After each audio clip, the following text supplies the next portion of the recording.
नमस्ते। तो आज हम इस वीडियो में रोल्टा इंडिया लिमिटेड इस कंपनी का जो पेनी शेयर है उसके बारे में पूरी इंपॉर्टेंट डिटेल्स देखेंगे, जिसमें हम कंपनी का पूरा बिजनेस सेगमेंट के बारे में डिटेल्स देखेंगे।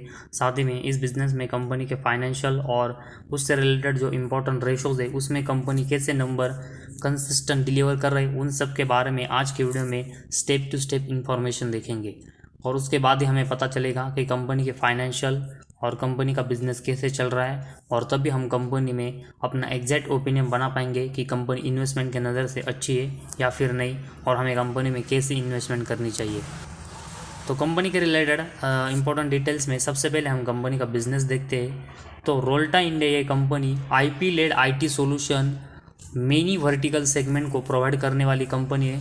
तो आईटी सेगमेंट से रिलेटेड कंपनी का बिज़नेस है, जो एक अच्छा बिजनेस माना जाता है। लेकिन कंपनी को लेकिन इसके साथ ही में कंपनी को वेरियस और बहुत सारे जो आईटी सेगमेंट से रिलेटेड कंपनी है उनके साथ कॉम्पिटिट करना पड़ेगा, और उनके साथ कॉम्पिटिट करने के बाद कंपनी का परफॉर्मेंस कैसे होता है उसके ऊपर डिपेंड होगा कि कंपनी कैसा परफॉर्मेंस कर पाएगी। और इसीलिए हम कंपनी के कुछ इंपॉर्टेंट डिटेल्स देखेंगे, जैसे कि कंपनी का बुक वैल्यू देखेंगे तो -547 है। साथ ही में कंपनी का ROC देखेंगे तो -6.48% का है। तो दोनों अगर हम रेशोज़ में देखेंगे तो कंपनी का निगेटिव में परफॉर्मेंस है, और फेस वैल्यू कंपनी का 10 रुपीज़ पर इक्विटी शेयर है।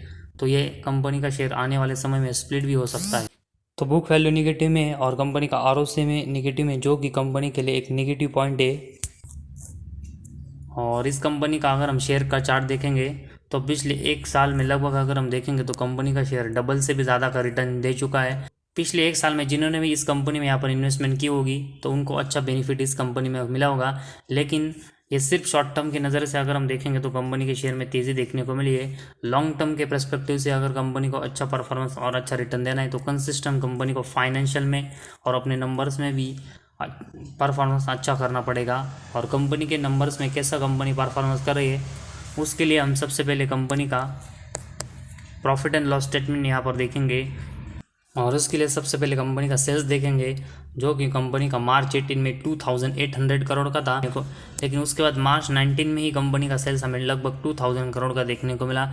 इसके बाद मार्च 20, 21 और 22 और साथ ही में 23, इन 4 साल में देखेंगे तो कंपनी के सेल्स में बहुत ही बड़ी गिरावट हमें देखने को मिली। और पहले जो कंपनी 2000 करोड़ का सेल्स कर रही थी वो मार्च 23 में सिर्फ कंपनी का 17 करोड़ का हमें देखने को मिला है। तो कंपनी का जो सेल्स है, मतलब मेन बिजनेस में कंपनी कंसिस्टेंट परफॉर्मेंस डाउन कर रही है, और इसी वजह से ऑपरेटिंग प्रॉफिट से लेकर नेट प्रॉफिट और अर्निंग पर शेयर में कंपनी के नंबर्स में हमें बहुत ही बड़ी गिरावट यहाँ पर देखने को मिल सकती है, और कंपनी लॉस मेकिंग भी देखने को मिल सकती है। क्योंकि कंपनी का सेल्स अगर हम देखेंगे तो इसके कंपैरेटिवली कंपनी के जो एक्सपेंस है वो पिछले 4 साल में कंसिस्टेंट ज़्यादा हुए हैं, जिस वजह से ऑपरेटिंग प्रॉफिट में कंपनी के नंबर से वो पिछले 4 साल में कंसिस्टेंट लॉस कर रहे हैं। साथ ही में ऑपरेटिंग प्रॉफिट मार्जिन कंपनी का देखेंगे तो इसमें भी कंपनी के नंबर कंसिस्टेंट यहाँ पर लॉस कर रहे हैं, और साथ ही में अदर इनकम में भी कंपनी यहाँ पर लॉस कर रही है। तो इन सब लॉस की वजह से अगर हम देखेंगे, और साथ ही में कंपनी को जो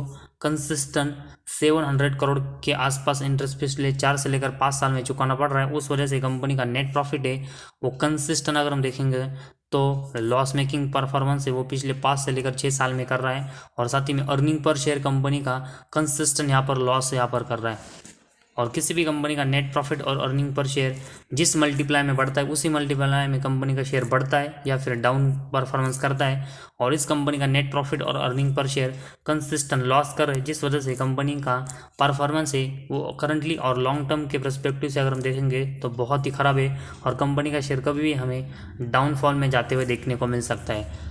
तो कंपनी का सेल्स में गिरावट हमें देखने को मिली है, और साथ ही में कंपनी को बहुत ही इंटरेस्ट ज़्यादा चुकाना पड़ रहा है, उस वजह से भी कंपनी के नेट प्रॉफिट और अर्निंग पर शेयर के नंबर से उसमें कंपनी के नंबर से वो कंसिस्टेंट यहाँ पर लॉस कर रहे हैं। तो कंपनी को अपना बोरिंग से वो कम करना पड़ेगा, और साथ ही में सेल्स में भी अच्छी ग्रोथ करनी पड़ेगी, तभी ये कंपनी आने वाले समय में लॉन्ग टर्म में अच्छा परफॉर्मेंस कर पाएगी। तो फिलहाल करंटली पोजीशन में कंपनी के शेयर में ज़रूर यहाँ पर तेज़ी देखने को मिली है, लेकिन वो सिर्फ शॉर्ट टर्म की नज़र से यहाँ पर टिक पाएगी, क्योंकि कंपनी का net profit, earning per share और सेल्स में कंपनी कंसिस्टेंट परफॉर्मेंस डाउन कर रही है, जिस वजह से ज़्यादा देर तक कंपनी का जो शेयर है वो यहाँ पर लॉन्ग टर्म में अच्छा परफॉर्मेंस नहीं कर पाएगा।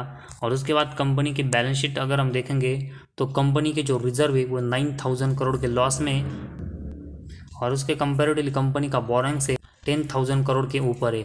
और इसी वजह से कंपनी की जो बैलेंस शीट है वो अभी बहुत ही वीक हो रही है। और पिछले कुछ समय से जो कंसिस्टेंट कंपनी के ऊपर बोरिंग्स बढ़ रहा है, उस वजह से कंपनी का इंटरेस्ट भी बढ़ रहा है, जिस वजह से कंपनी के नेट प्रॉफिट और अर्निंग पर शेयर यहाँ पर लॉस कर रहा है, जैसे कि हमने कंपनी के प्रॉफिट एंड लॉस स्टेटमेंट में भी यहाँ पर देखा है। तो कंपनी की बैलेंस शीट भी बहुत ही ख़राब यहाँ पर देखने को मिली।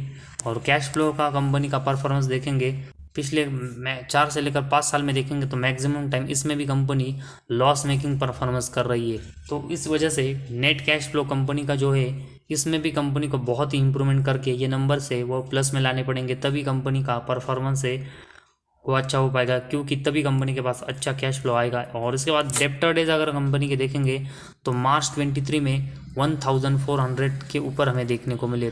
तो ऑलरेडी कंपनी का सेल्स यहाँ पर कम हो रहा है और उसके बाद कंपनी को डेप्टर से पेमेंट लेने में भी बहुत ही ज़्यादा समय लग रहा है, जिस वजह से कंपनी के पास जल्दी कैश नहीं आता और ये कंपनी के बिजनेस के लिए एक बहुत ही निगेटिव साइन है। और लास्ट में हम कंपनी का शेयर होल्डिंग पैटर्न के बारे में इंफॉर्मेशन देखेंगे, जिसमें कंपनी के प्रमोटर के पास अभी मार्च 24 में लगभग 2% की हिस्सेदारी है। तो कंपनी के प्रमोटर के पास बहुत ही कम हिस्सेदारी है। साथ ही में एफआईज के पास देखेंगे तो 1.05 और डीएस के पास 1.88% की हिस्सेदारी। तो एफआईज और डीएस भी इस कंपनी में बहुत ही छोटी इन्वेस्टमेंट कर रहे हैं। और साथ ही में इसके कंपेरेटिवली पब्लिक के पास देखेंगे तो लगभग 95% की हिस्सेदारी इनके पास हमें देखने को मिली। तो प्रमोटर एफआईज और डीएस ये कंपनी में अपनी जो हिस्सेदारी है वो बहुत ही कम कर रहे और बहुत ही कम रख रहे, लेकिन इसके कंपेरेटिवली पब्लिक के पास बहुत ही ज़्यादा हिस्सेदारी, जो कि एक बहुत ही निगेटिव साइन है, क्योंकि कंपनी के फाइनेंशियल और फंडामेंटल है वो बहुत ही वीक देखने को मिले। और उसके बाद वजूद अगर हम देखेंगे तो पब्लिक के पास कंपनी के बहुत ही बड़ी हिस्सेदारी, तो सिर्फ कंपनी का शेयर पेनी है। इस वजह से हम किसी भी कंपनी में ब्लाइंडली इन्वेस्टमेंट नहीं कर सकते। कंपनी के फाइनेंशियल भी अच्छे होने चाहिए और कंपनी का जो ग्रोथ है वो करने की कुछ पॉसिबिलिटी भी होनी चाहिए, लेकिन इस कंपनी के प्रमोटर के पास 2% की हिस्सेदारी है। कंपनी के ऊपर 10,000 करोड़ का बोरिंग से कंपनी का सेल्स कंसिस्टेंट डाउन हो रहा है और इस रीज़न की वजह से हम कंपनी में यहाँ पर इन्वेस्टमेंट करेंगे तो बहुत ही बड़ा लॉस है वो हमें आने वाले समय में भी यहाँ पर हो सकता है, क्योंकि कंपनी के ऊपर बोरिंग्स बढ़ता जाएगा तो कंपनी बैंकरप्ट भी हो सकती है, जिस वजह से हमारी जो इन्वेस्टमेंट है वो यहाँ पर डूब भी सकती है। तो इस रीज़न की वजह से हमें कंपनी में करंटली पोजीशन में अगर हमें इन्वेस्टमेंट करना है तो सिर्फ लर्निंग पर्पज़ से यहाँ पर बहुत ही छोटी इन्वेस्टमेंट करनी चाहिए, ना कि बड़ी इन्वेस्टमेंट यहाँ पर कंपनी में करनी चाहिए, जो कि कंपनी के शेयर होल्डिंग पैटर्न में हमें पब्लिक के पास देखने को मिले कि लगभग 95% के जो शेयर है वो पब्लिक के पास है। तो जिनके भी पास इस कंपनी की बड़ी करंटली पोजीशन में हिस्सेदारी उनको यहाँ पर कम करनी चाहिए, क्योंकि कंपनी के ऊपर बहुत ही बड़ा बोरिंग्स है और कंपनी के सेल्स में बहुत ही बड़ी कंसिस्टेंट गिरावट होते हुए देखने को मिले, जो कि कंपनी को बहुत ही खराब, जो कि इस वजह से कंपनी के शेयर में कभी भी डाउनफॉल आते हुए देखने को मिल सकता है और कंपनी बैंकरप्ट भी हो सकती है। इस वजह से हमारी इन्वेस्टमेंट का बहुत ही बड़ा हिस्सा है वो यहाँ पर डूब भी सकता है। और इसी वजह से हमें कंपनी में अगर इन्वेस्टमेंट करनी है तो बहुत ही छोटी यहाँ पर करनी चाहिए और वो भी लर्निंग पर्पज़ की वजह से करनी चाहिए, ना कि इन्वेस्टमेंट की नज़र से जिस तरह कंपनी के अभी फाइनेंशियल देखने को मिले।